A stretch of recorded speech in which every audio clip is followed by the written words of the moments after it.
Olá, bom dia, a paz do Senhor Jesus Cristo. Aqui quem vos fala é o pastor Gessimiel Santos. Deus me despertou às 3h55 da madrugada. Já fiz a oração, a transmissão para irmãs, para várias irmãs e também para vários irmãos. E é o momento que eles vão respondendo, eu também faço a oração particular. Eu sou o intercessor diário desses irmãos. E para a glória do Senhor Deus, milagres têm acontecido na vida deles, também na minha vida, na minha casa, no meu lar. E Deus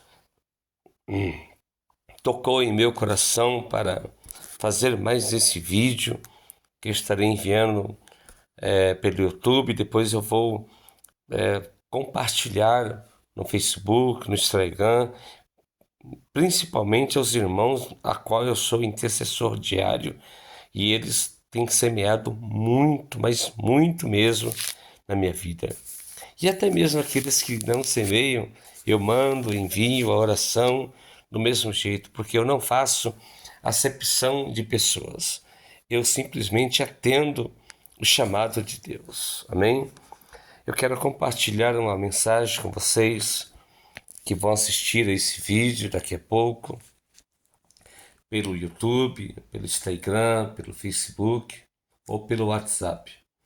Uma palavra que está no livro do profeta Ezequiel. O profeta Ezequiel ele foi um grande homem de Deus, considerado um dos profetas maiores, como Jeremias, como os demais profetas. No capítulo 37 do livro de Ezequiel, versículo 1 diz assim: E veio sobre mim a mão do Senhor, e o Senhor me levou em espírito, ou seja, ele foi tomado em espírito, e me pôs no meio de um vale que estava cheios de ossos. Amém? Eu não vou ler os demais versículos, porque com certeza você já conhece essa passagem. Essa passagem, muitos acreditavam que não havia mais solução para Israel. Não havia mais solução para Jerusalém por conta da facção que houve entre o país e as cidades, Samaria, Jerusalém e as demais cidades que estavam em conflitos. E eles foram levados para um cativo terrível. Israel sofreu ataques de Samaria.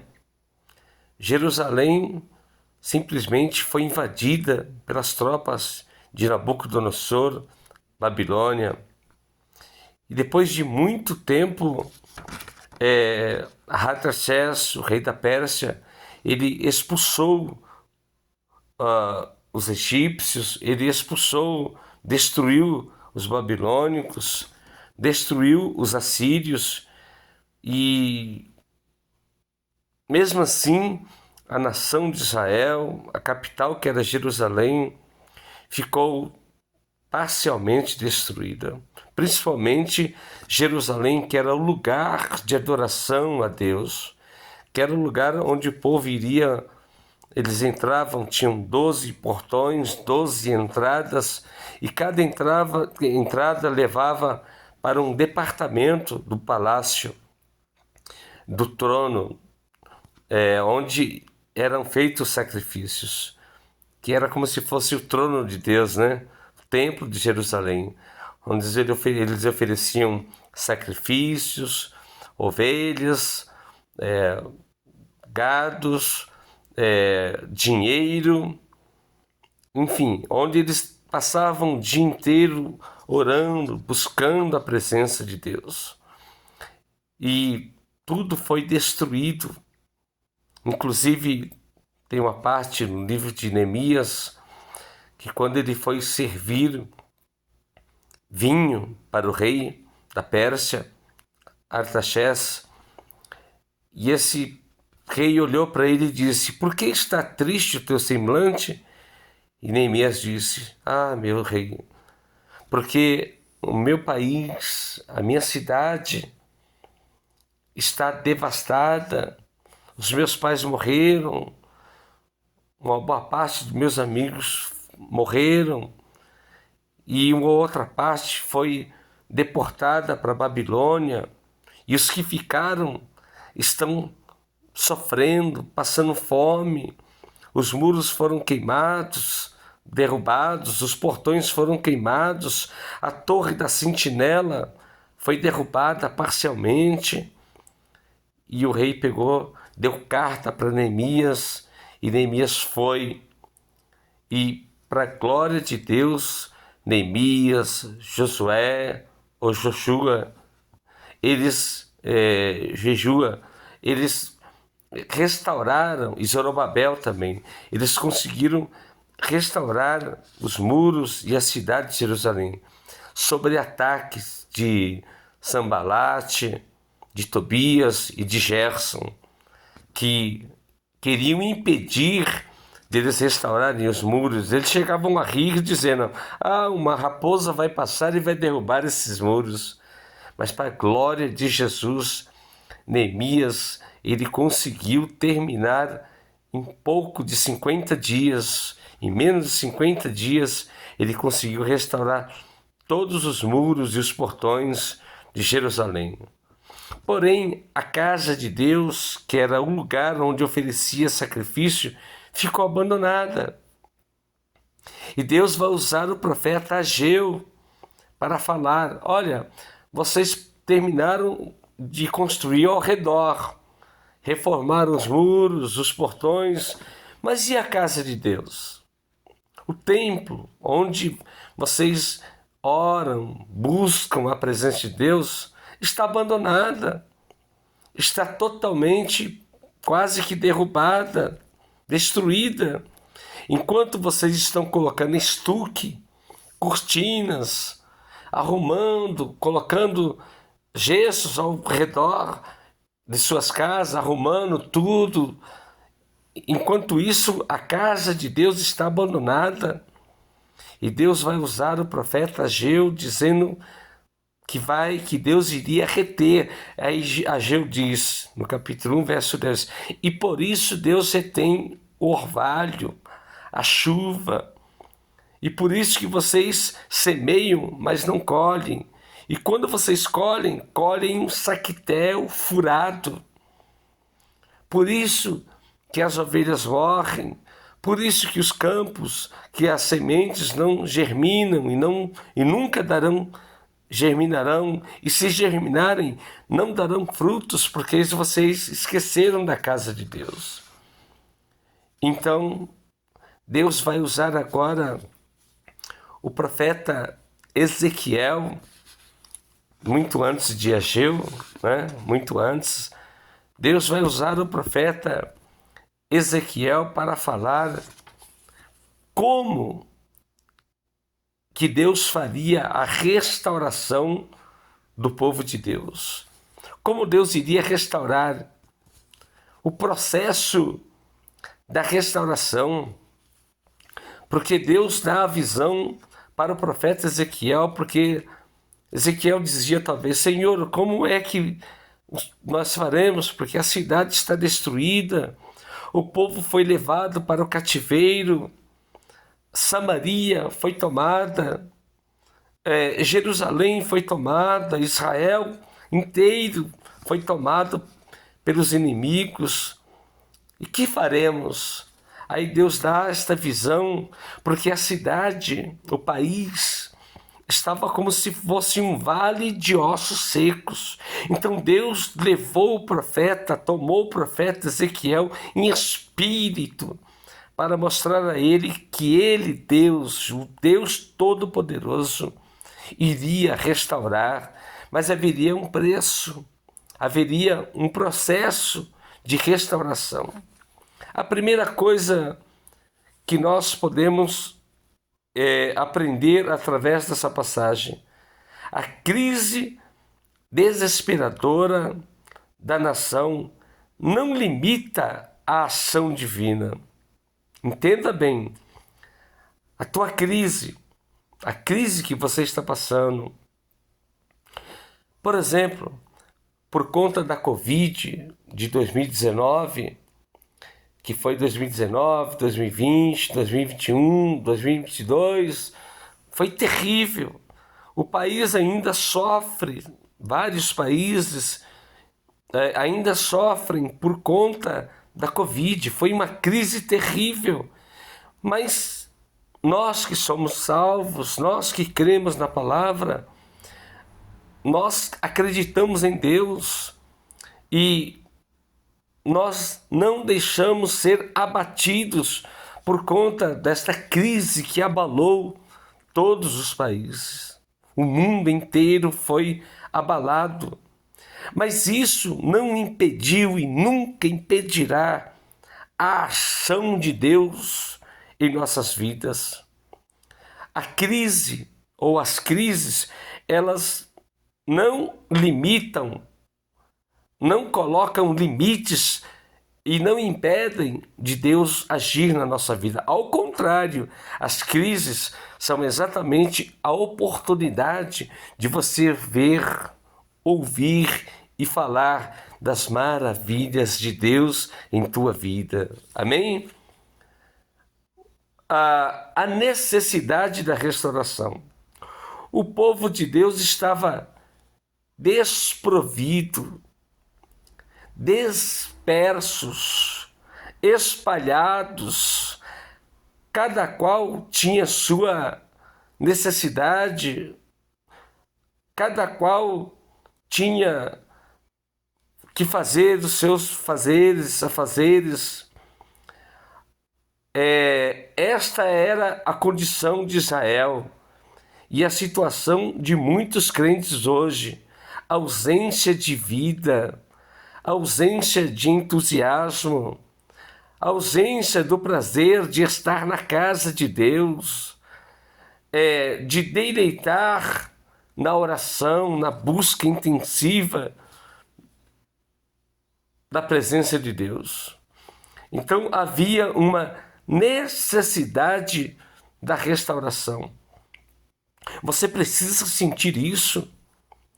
Se você se sente destruída, destruído por conta dos problemas familiares, problemas conjugais, problemas no trabalho, parentes, vizinhos, enfermidades, enfim, às vezes esses problemas nos derrubam, nos jogam no chão e parece que tudo está acabado, parece que não haverá restauração, mas ao contrário, Deus vai restaurar a tua vida, assim como restaurou Israel, assim como restaurou Jerusalém, Samaria. Deus restaurará o teu casamento, as tuas finanças, o teu trabalho, em todas as áreas da sua vida. Você crê nisso?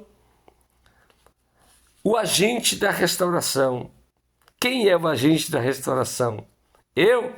Não. Você? Não. O teu vizinho? Não. Aquele teu amigo, a tua amiga que tem muito dinheiro? Não! O agente da restauração é o próprio Deus. É o Espírito Santo de Deus que habita em nós. É a palavra de Deus. Porque Deus mandou a palavra. Profeta, coloca-te de pé ou sobre os pés, e eu te levarei para um vale, te mostrarei a situação. Primeiro Deus te mostra a tua situação, e depois Deus te levanta, aleluia, e te diz: não temas, eu sou contigo, eu te esforço, eu te ajudo, eu te levanto, e eu te farei prosperar em todos os seus caminhos. Mas o agente da restauração é Deus.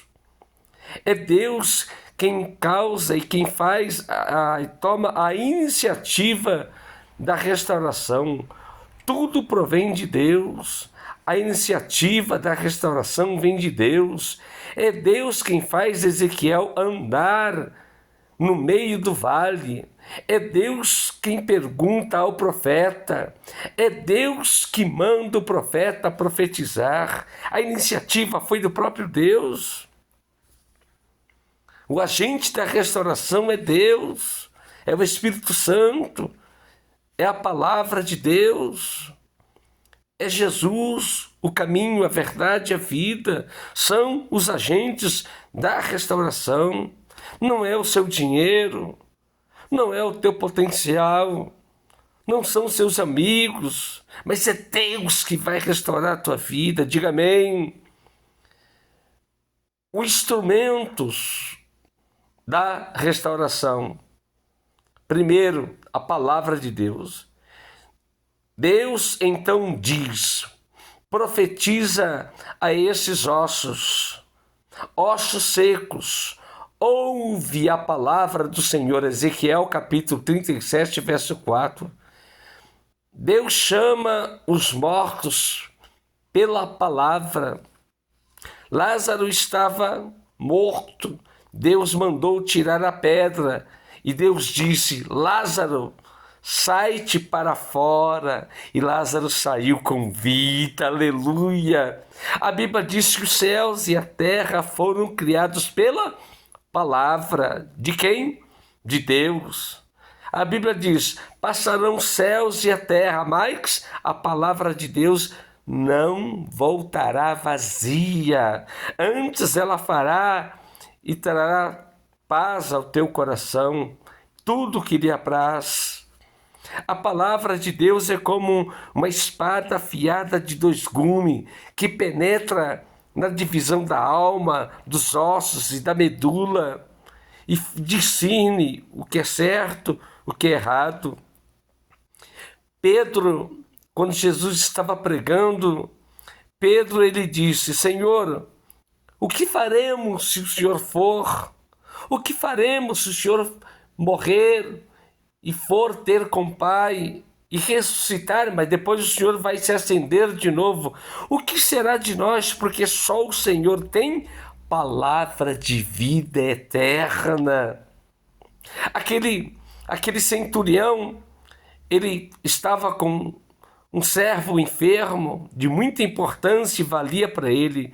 E ele chegou até Jesus e disse, mestre, eu sei que tu estás ocupado pregando a palavra, mas diga-me somente uma palavra, e eu irei para a minha casa, e direi para o meu servo, e ele ficará curado. Aleluia! Jesus disse, vai, porque o teu servo já está curado.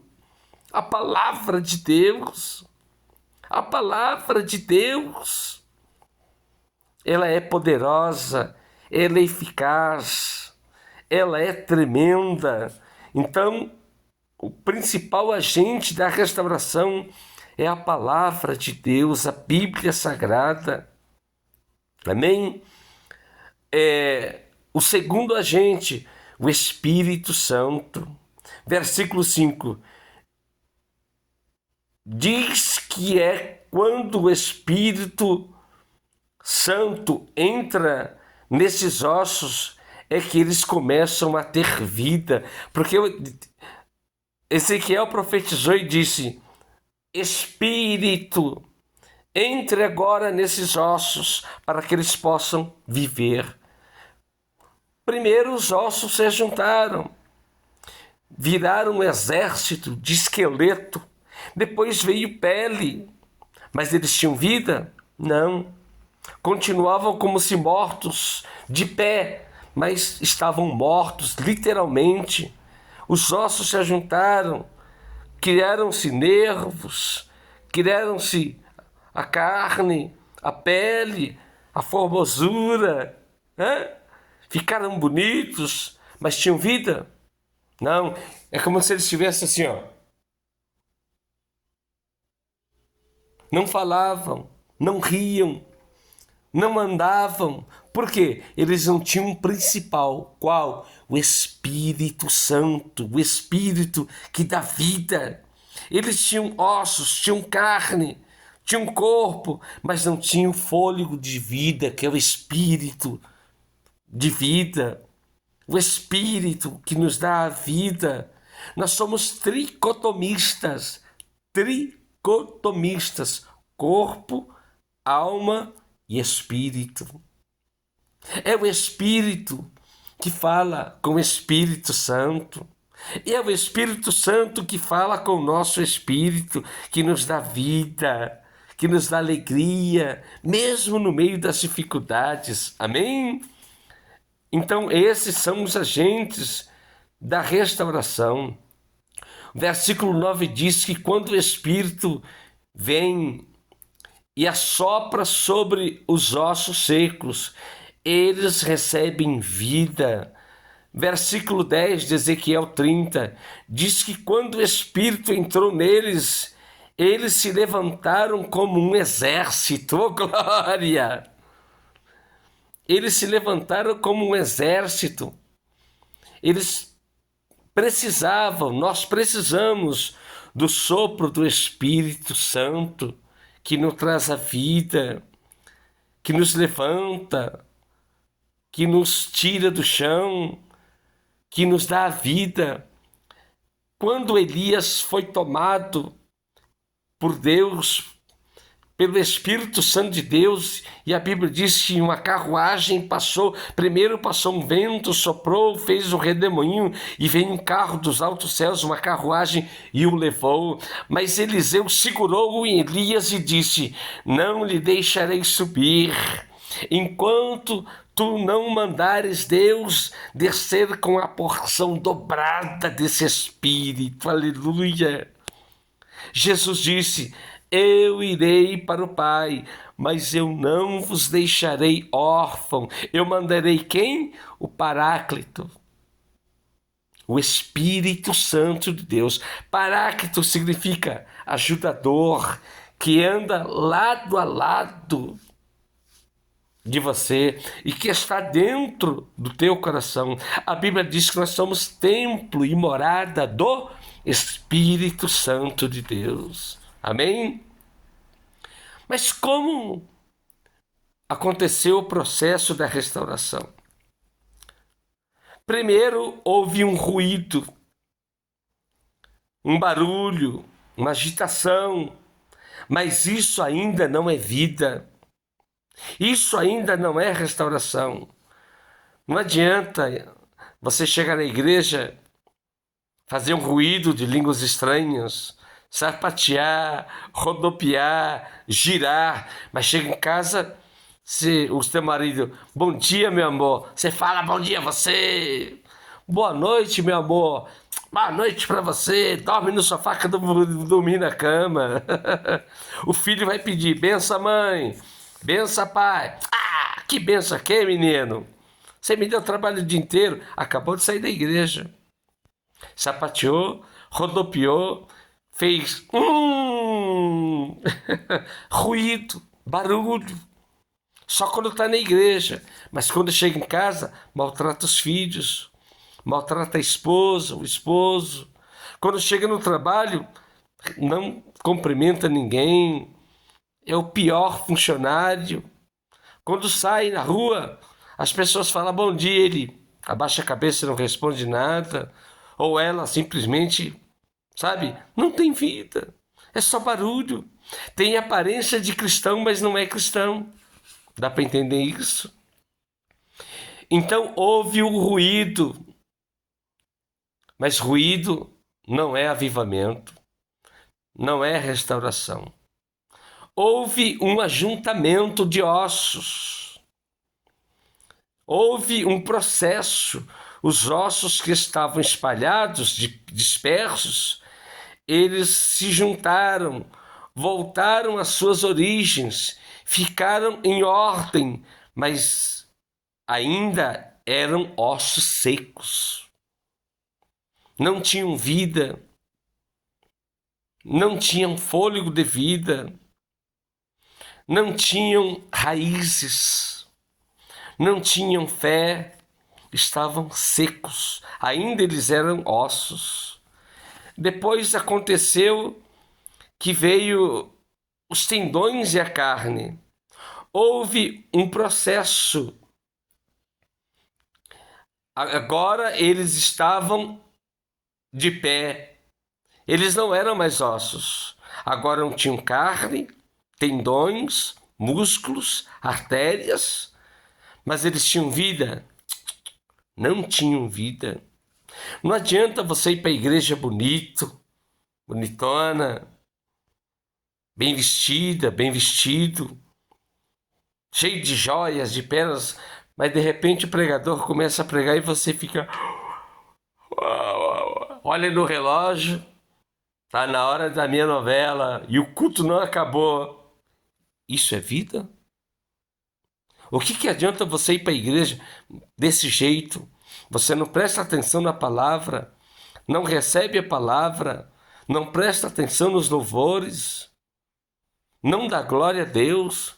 Você está como se esses ossos têm carne, têm tendões, têm músculo, mas não tem a essência do Espírito Santo de Deus.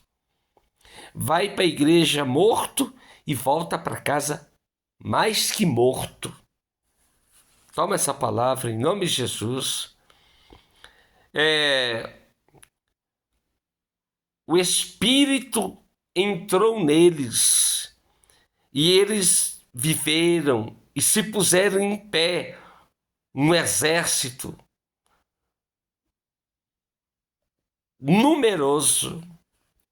Agora sim, os ossos se ajuntaram, mas não tinham vida, estavam secos. Tendões e carne vieram sobre os ossos, ficaram de pé, mas não tinham Espírito Santo. Mas agora sim, o profeta diz, Deus disse para o profeta, sopra e diga aos 5 ventos que venham sobre eles, que é o Espírito Santo que estava em todos os lugares. E disse, sopra para que o Espírito entre neles e eles tornem a viverem. Amém? Esse é o processo da restauração. Agora, os resultados desta restauração. Os ossos secos passaram a viver e se puseram de pé como um exército. Ezequiel 37, versículo 10. Deus pode nos levantar, Deus pode nos dar, força. Os ossos secos saíram da sepultura existencial. Ezequiel capítulo 12, versículo 13. Eles se levantaram, estavam em uma sepultura. Existem muitos cristãos que estão mortos dentro de uma sepultura existencial. E Deus está me usando para pregar essa palavra hoje, que está tirando você dessa sepultura, está te dando vida, e vida com abundância. Dá glória a Deus aí. Os ossos saíram da sepultura. Uma experiência profunda com Deus. Ezequiel capítulo 6, verso 13 e 14. Então sabereis que eu sou o Senhor, versículo 6. Sabereis que eu sou o Senhor quando eu abrir a vossa sepultura e fizer sair dela, ó povo meu. Ezequiel 37, 13.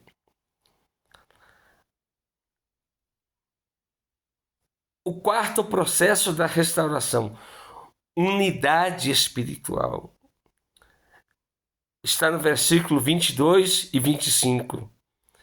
Nunca Israel seria 2 nações. A divisão que rasgou a nação no meio não mais existiria. Deus restaura o relacionamento quando o Espírito Santo sopra entre eles. O profeta Ezequiel, Deus mandou o profeta juntar 2 tábuas e juntar e amarrar essas tábuas, que representava